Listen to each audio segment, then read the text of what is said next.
അതിക്രമിച്ചു. ഔദ്യോഗികമായിട്ടുള്ള കർമ്മങ്ങൾ ഇപ്പോൾ തുടങ്ങേണ്ട സമയമായി കഴിഞ്ഞു. 2 മിനിറ്റ്സ് മാത്രം മതി. നമ്മളുടെ പ്രിയപ്പെട്ട സുരേഷ് പട്ടേട്ട് അച്ഛനെ ഹൃദയത്തിൽ നമ്മൾ സൂക്ഷിക്കുകയാണ്. അദ്ദേഹത്തിന്റെ വേർപാട് അറിഞ്ഞ സമയം മുതൽ നമ്മളൊന്നായിട്ട്, സഭയൊന്നായിട്ട്, ഇടവകയൊന്നായിട്ട് പ്രാർത്ഥിച്ചുകൊണ്ടിരിക്കുകയാണ്. MCBSലെ അംഗമെന്ന നിലയിൽ അദ്ദേഹം എല്ലാ രൂപതകളോടും നമ്മുടെ സഭയോടും വളരെ അടുത്ത് ഇടപെട്ടുകൊണ്ടിരുന്നയാളാണ്. MCBS വിശുദ്ധ കുർബാന കേന്ദ്രമാക്കി ഉള്ള വൈദിക സമൂഹമാണ്.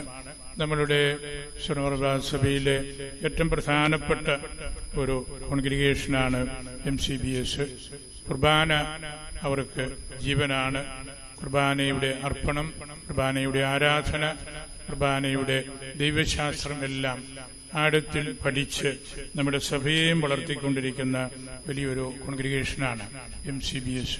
എനിക്ക് ആ സമൂഹത്തിൽപ്പെട്ട ധാരാളം അച്ഛന്മാരെ, എൻ്റെ സഹപാഠികളും സ്റ്റുഡൻസും മേലധികാരികളും എല്ലാമായിട്ട് വളരെ അടുത്ത് പരിചയമുണ്ട്. സുരേഷ് നമ്മുടെ കലാരപതിയിലെ വെള്ളികുളം ഇടവക്കാരൻ ആണ്. നല്ല ഒരു കുടുംബം, മാതൃകാപരമായി ജീവിച്ച് കർത്താവിന്റെ ദേവാലയത്തോട് ചേർന്ന് നിന്ന് പ്രവർത്തിക്കുന്ന ഒരു ശ്രേഷ്ഠമായ ഒരു കുടുംബമാണ്. മാതാപിതാക്കളെല്ലാവരും ഇവിടെയുണ്ട്. എനിക്ക് അവരെല്ലാം പരിചയമുള്ളതാണ്. ചാച്ചന് വലിയ കലാകാരനാണ്. പല അവസരത്തിലും അദ്ദേഹത്തിന്റെ വിശ്വാസത്തിന്റെ ഒരു ആവിഷ്കാരമാണല്ലോ ക്രൈസ്തവ കലകള്. അതെല്ലാം ജീവിതത്തിൽ ആവിഷ്കരിച്ച ഒരു കുടുംബമാണ്. അതെല്ലാം കണ്ട് കേട്ട് വളർന്ന് വന്ന അച്ഛനായിരുന്നു നമ്മുടെ സുരേഷച്ചൻ. അപ്രതീക്ഷിതമായ സമയത്ത് അദ്ദേഹത്തിന് ടൈഫോയിഡ് പിടിക്കുകയും പല ചികിത്സകളും അവർ പരിശ്രമിച്ചെങ്കിലും ദൈവത്തിന്റെ വിളിക്ക് ഉത്തരം കൊടുക്കേണ്ടി വന്നു. ദൈവമാണ് വിളിച്ചിരിക്കുന്നത്. ദൈവത്തിന്റെ വീട്ടിലേക്കാണ് പോകുന്നത്. ദൈവത്തിന്റെ മേശയിൽ നിന്ന് പരിശുദ്ധമായ കുർബാനയും അതിന്റെ രഹസ്യങ്ങളും ആഴത്തിൽ മനസ്സിലാക്കാനായിട്ട് അദ്ദേഹത്തിന് പിന്നെ നിത്യതയാണുള്ളത്. ചുരുങ്ങിയ സമയമല്ല.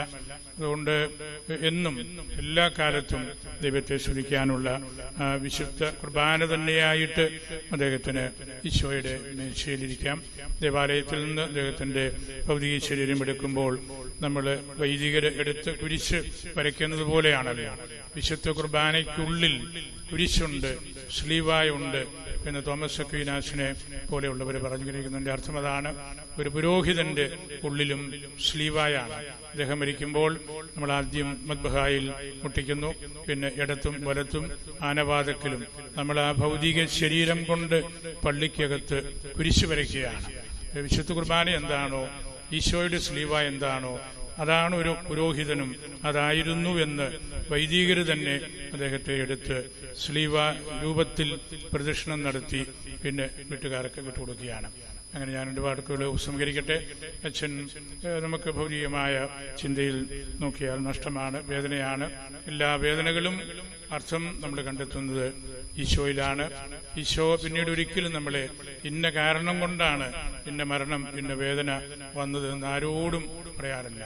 നമ്മൾ ദൈവിക രഹസ്യത്തിന്റെ അടയാളമായിട്ട് ഹൃദയത്തിൽ ഉൾക്കൊള്ളണം. അപ്പോഴാണ് ഈ വേർപാടിന്റെ മഹത്വം നമുക്ക് മനസ്സിലാക്കാൻ സാധിക്കുന്നത്. ഈശോ നിങ്ങളെല്ലാവരെയും അനുഗ്രഹിക്കട്ടെ.